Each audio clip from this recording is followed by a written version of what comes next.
dans l'émission Parole de femmes et nous vous souhaitons toutes un joyeux vendredi. C'est bien.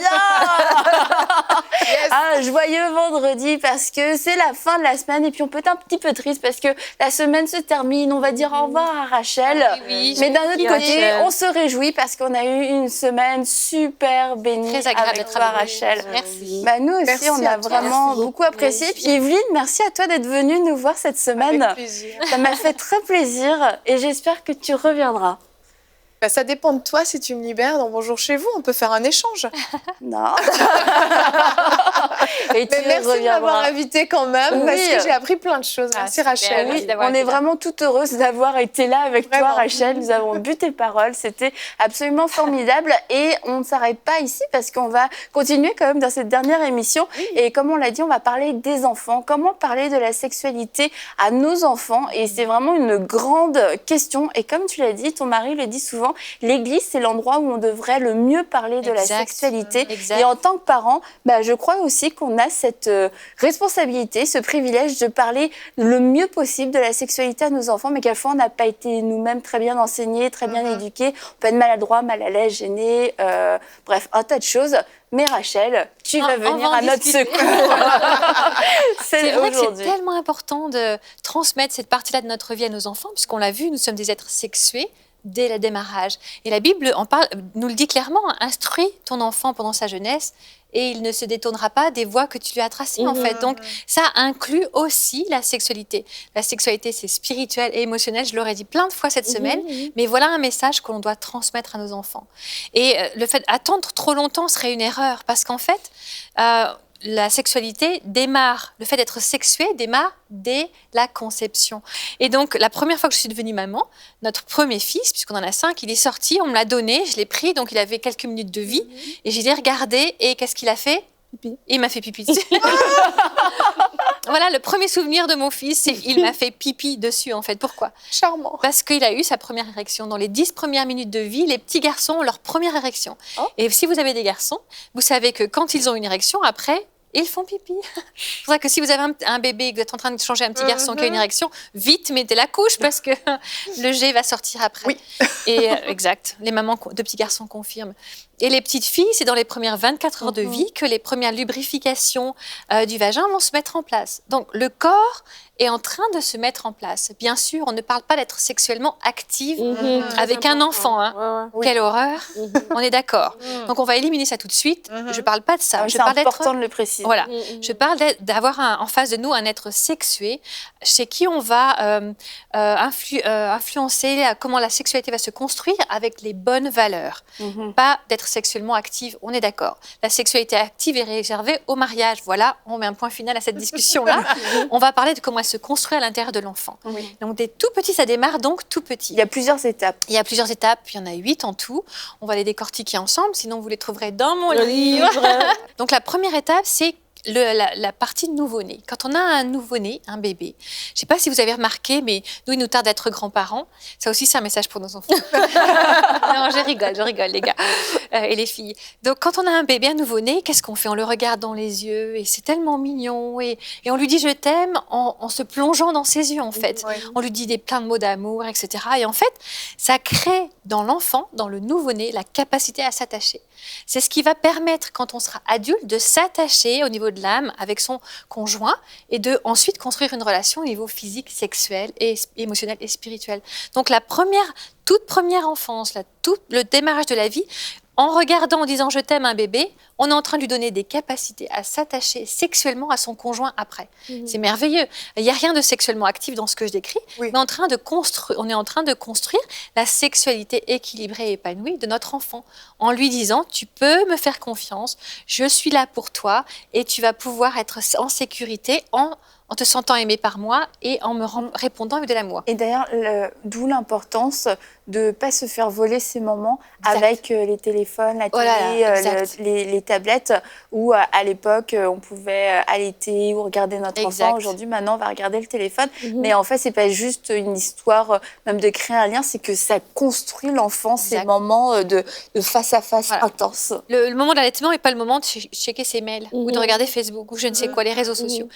On pose pose le téléphone et on connecte. L'enfant qui allait, d'ailleurs, si vous regardez bien, l'enfant qui allait, il cherche le regard de sa mère. Oui. Oui, Il c'est cherche le regard les yeux de maman. Après, il se peut qu'il Jusqu'à ce qu'il s'endorme. s'endorme. Voilà, on est d'accord. Hein. Réveille-toi. Ça dépend de Réveille-toi. l'âge. Mais on a il cherche les yeux de la maman. Donc oui, absolument. On investit dans nos enfants en connectant. Vous êtes en train de construire sa sexualité épanouie. Ok, première étape.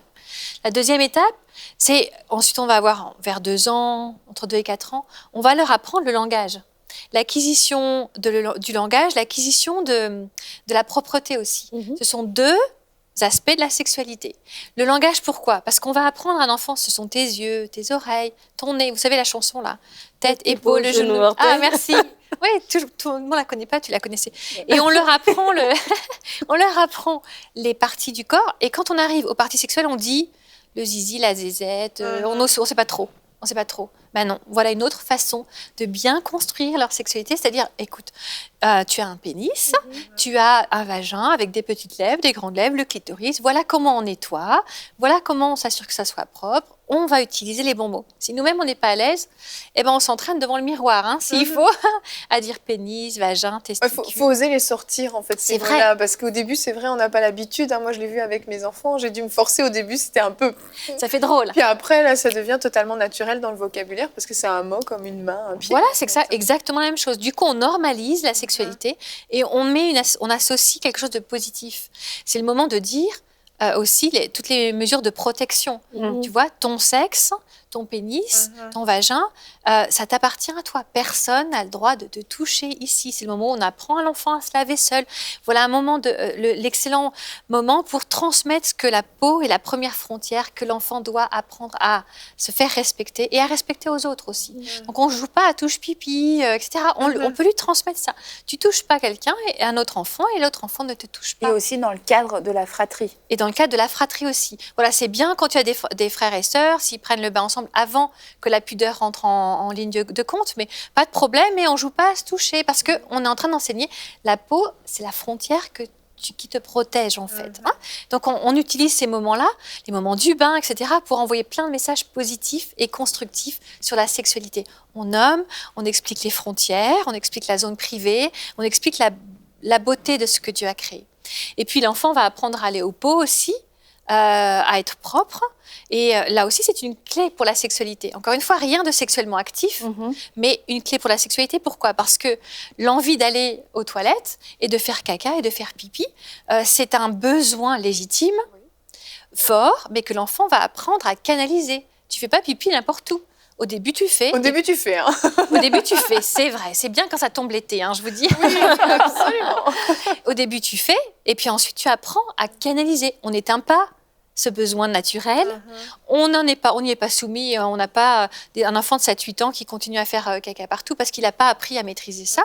Mais on va apprendre à canaliser. Tu peux apprendre à te retenir et à l'exprimer au bon moment, au bon endroit, de façon appropriée. Vous voyez comment on est en train d'enseigner.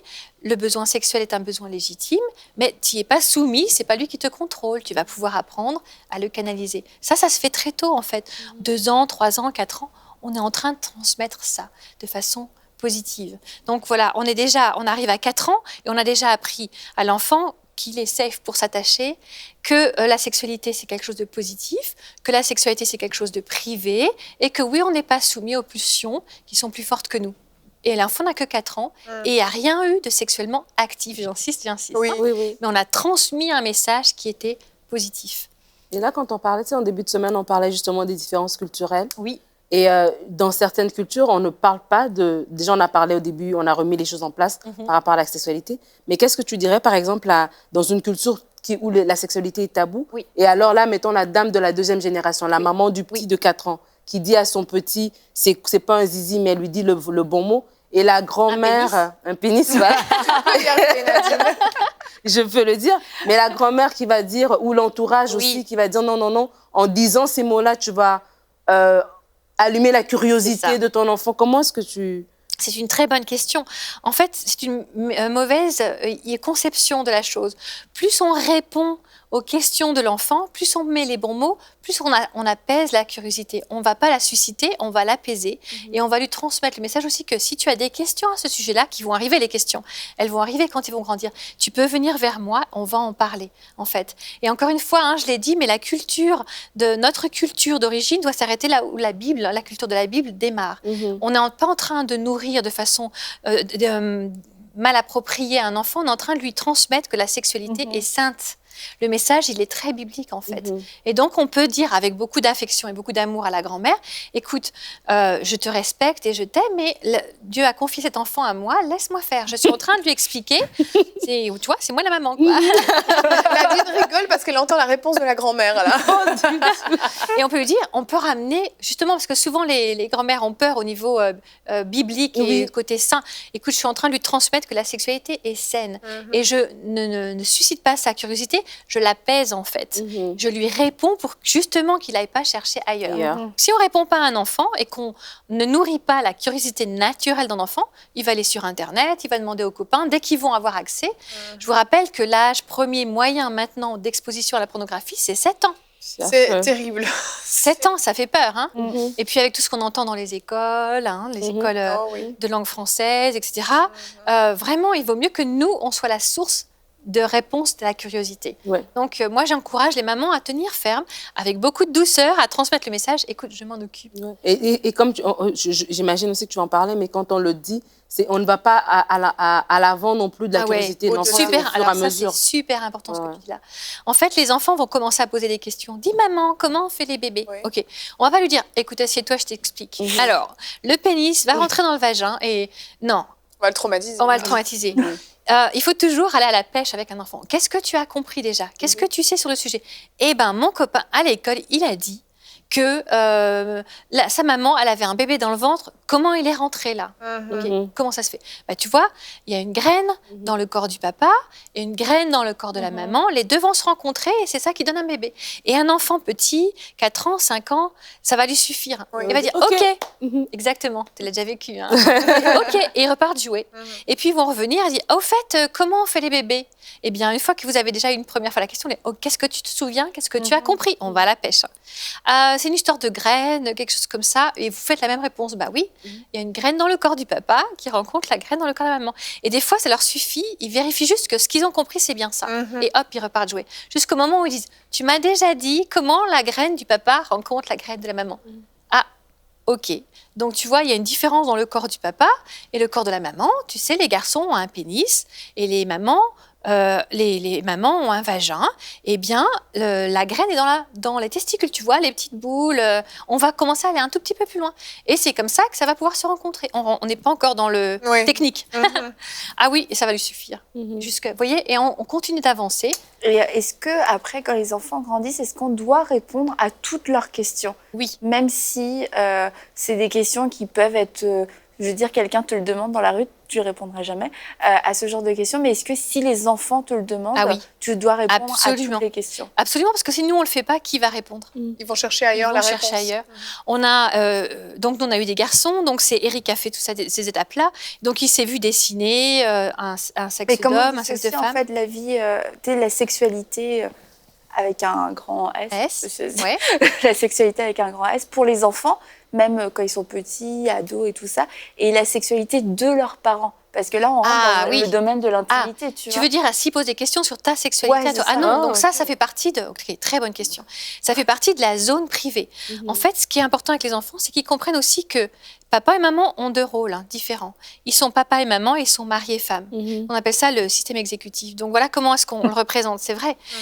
Mari et femme, c'est dans une ligne infranchissable. La chambre à coucher, quand la porte est fermée, par exemple chez nous, quand la porte est fermée, ça veut dire on rentre pas.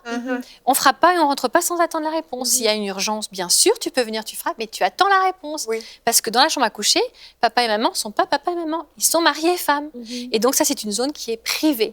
Par contre, dans la zone papa et maman, tu peux interagir. Donc, si tu as des questions, mon fils ou ma fille sur la sexualité, en général, bien sûr que je vais y répondre.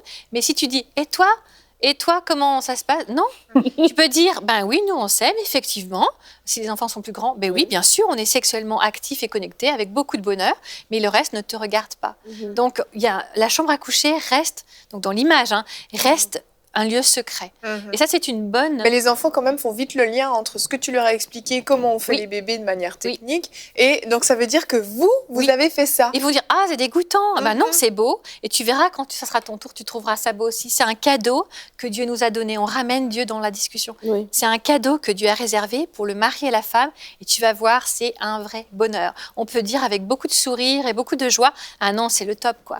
C'est un cadeau qui est réservé pour le mari et la femme. Et tu verras un jour aussi, tu trouveras. C'est normal que tu trouves ça dégoûtant aujourd'hui, mais un jour, quand ça sera ton tour, tu verras que c'est formidable. Donc là, on était dans les enfants, on était dans la troisième... Ouais, on arrive presque à l'âge primaire, où on répond aux questions. Puis l'âge primaire, ensuite, on rentre dans les années, je sais pas, 7 ans, 8 ans, 9 ans, 10 ans, avant l'adolescence. Et là, c'est l'âge de la curiosité, où ils vont commencer à comprendre que, bah oui, il y a une différence entre les garçons et les filles, quoi. Même nos fils qui ont grandi sans filles autour, ils ont compris à un moment donné que les fils étaient différents, et ils vont être curieux, essayer de comprendre. Ça, là, vraiment, là, il faut répondre aux questions, voire même faire des dessins, etc. Parce qu'il faut nourrir cette curiosité. Et puis, on arrive ensuite à la préadolescence. Et la préadolescence, on appelle ça de kiss and run, ils vont avoir envie d'essayer et puis se sauver en courant. Donc, c'est le moment où, ça y est, les hormones commencent à se préparer, à se mettre en place et on commence à avoir des sensations, un intérêt pour les filles. Moi, je me souviens, il y a eu un âge où les garçons, nos fils trouvaient que les filles, c'était des êtres bizarres qui faisaient que pleurer. Si on mettait un serpent devant eux, ils ne voyaient pas pourquoi. Les filles s'enfuient en criant. Bah oui, évidemment. Évidemment. C'est très macho comme approche. J'entends plein de filles qui hurlent. Ouais, c'est pas vrai. Mais bon, c'était comme ça que nos filles décrivaient les filles. Nos fils décrivaient les filles. Ouais, elle pleure si je sors un serpent. Je comprends pas, ou une araignée. Vraiment, je comprends pas. Puis à un moment donné, ils les ont trouvées intéressantes. Ah, on a eu le basculement là. Il y a eu le basculement d'un seul coup. C'est plus que de la curiosité. J'aimerais bien découvrir l'autre sexe. Et cette curiosité, elle est bonne. Il faut l'encourager. Nous, on les a encouragés à avoir des amis filles. Bah oui, inviter des amis aussi. Venez à la maison faire des jeux de société, des soirées films, on va faire des crêpes, etc. Oui, c'est la curiosité. Là aussi, il faut l'encourager. Puisque si on a eu le privilège de démarrer petit, on leur a expliqué, tu touches pas quelqu'un d'autre, tu vois la peau, on ne touche pas l'autre, mais on peut apprendre à découvrir comment la fille fonctionne. Et oui, les filles sont plus émotionnelles, et ben oui, on leur jette pas une araignée dessus, parce que ça va C'est important de leur apprendre. On leur apprend ça aux garçons, donc c'est l'âge de la curiosité, important à encourager, tout en maintenant les limites. Bien sûr, entre-temps, on n'a pas dit, mais la pudeur va s'installer. Un petit de 2 ans va courir tout nu. On a des vidéos de nos enfants quand on a menacé de sortir le jour du mariage, le jour des mariages. Ils ont supplié, non, ne faites pas ça. Oui, ils sont tout nus, ils courent, ils chantent. C'est quoi, 2 ans, c'est tout mignon. C'est normal, quoi. Voilà. Puis bon, à 6 ans, on court plus tout nu en chantant. On est passé devant une caméra, on est passé dans une autre étape. Et ça aussi, on le respecte, on l'encourage. Si un enfant traîne un peu dans la zone, je cours tout nu, on dit, écoute, on a des invités, va mettre un t-shirt. On transmet. Et un slip. Merci. Et un slip. On transmet la notion de pudeur. Attention à faire la différence entre la notion de pudeur et la notion de puritanisme. Voilà. Le puritanisme va associer une notion de honte et appeler mal quelque chose de beau. La pudeur veut dire, je comprends que la sexualité, c'est quelque chose de beau, mais qui est réservé dans un cadre précis et pas exposé à tout le monde. Vous voyez, encore une fois, la nudité, quand on apprend à l'enfant à protéger sa nudité, on lui enseigne que la sexualité est belle, mais qu'elle est protégée avec un cadre précis. Le puritanisme va dire, ah, c'est mal, va t'habiller parce que c'est mal, etc. Non, on ne veut pas faire ça. C'est aussi grave que l'inverse, en fait. Le puritanisme est tout aussi grave, fait autant de dégâts. Oui. Alors, le puritanisme fait plus de dégâts que la pornographie. C'est compliqué la pornographie et je souhaite que personne soit accroché, enfant, etc. Vraiment, je le souhaite à personne. La pornographie fait des dégâts, c'est une addiction.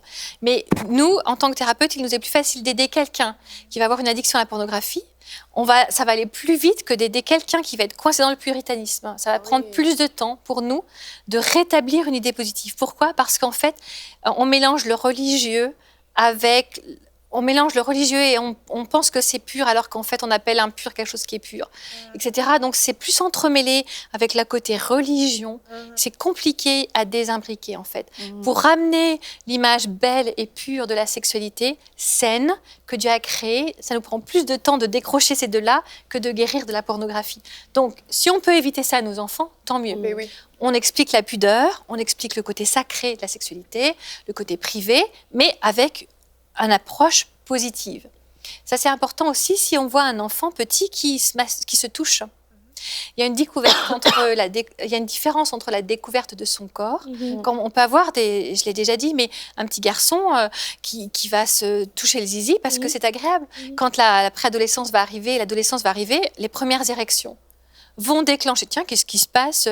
Mon sexe bouge tout seul. Ouh, et si je mets la main dessus? Ouh, c'est agréable. Ouh, et si je caresse un peu?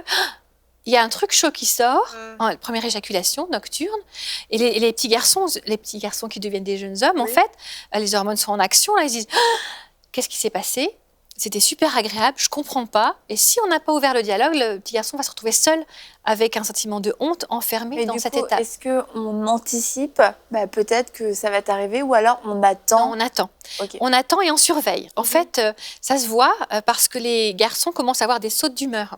Un enfant calme, qui parlait bien, ses parents qui va être un peu sec dans son ton, etc. On dit mais qu'est-ce qui lui arrive? En fait, les hormones, la testostérone est en train de faire son travail et ça fait des poussées d'humeur, des sautes d'humeur. Chez les filles aussi, quand les règles vont arriver, d'un seul coup elles pleurent, on ne sait pas ce qui se passe, voilà. Donc quand on sent que les hormones, on prête attention. Quand on sent que les hormones sont en train de travailler, on ouvre la discussion. Moi, je me souviens de nos fils qui avaient dit à leur père, quand Eric leur a expliqué, mais en fait, tu as des poussées de testostérone, tu vas faire des pompes et courir, et je vais le faire avec toi, ça va t'aider. On va canaliser tout ça.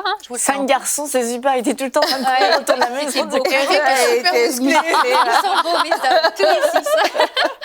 Et en fait, ils ont dit merci papa, j'ai cru que je devenais fou en fait. Parce que cette vague de testostérone leur avait déclenché des émotions auxquelles ils n'étaient pas habitués.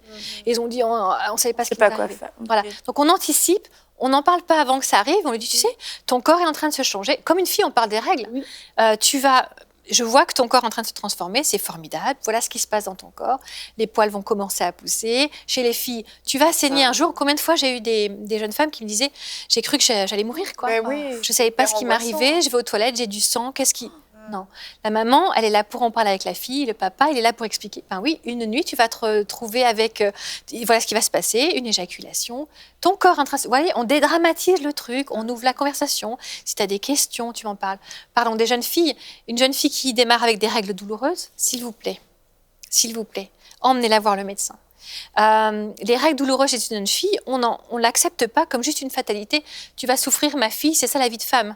Parce que si on lui dit ça, on installe à côté de la sexualité la notion de douleur et de normalité. Donc c'est pas normal. C'est pas normal. On peut, disons que ça arrive, mais on peut faire quelque chose. On peut aller voir un médecin.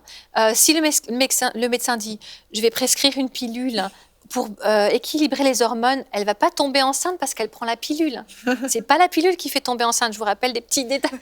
Ce n'est pas ça. L'idée, c'est d'aider le jeune adolescent à comprendre que la sexualité, elle ne va pas le détruire. Donc, on aide les jeunes filles, on va voir le médecin, on en parle avec les jeunes hommes.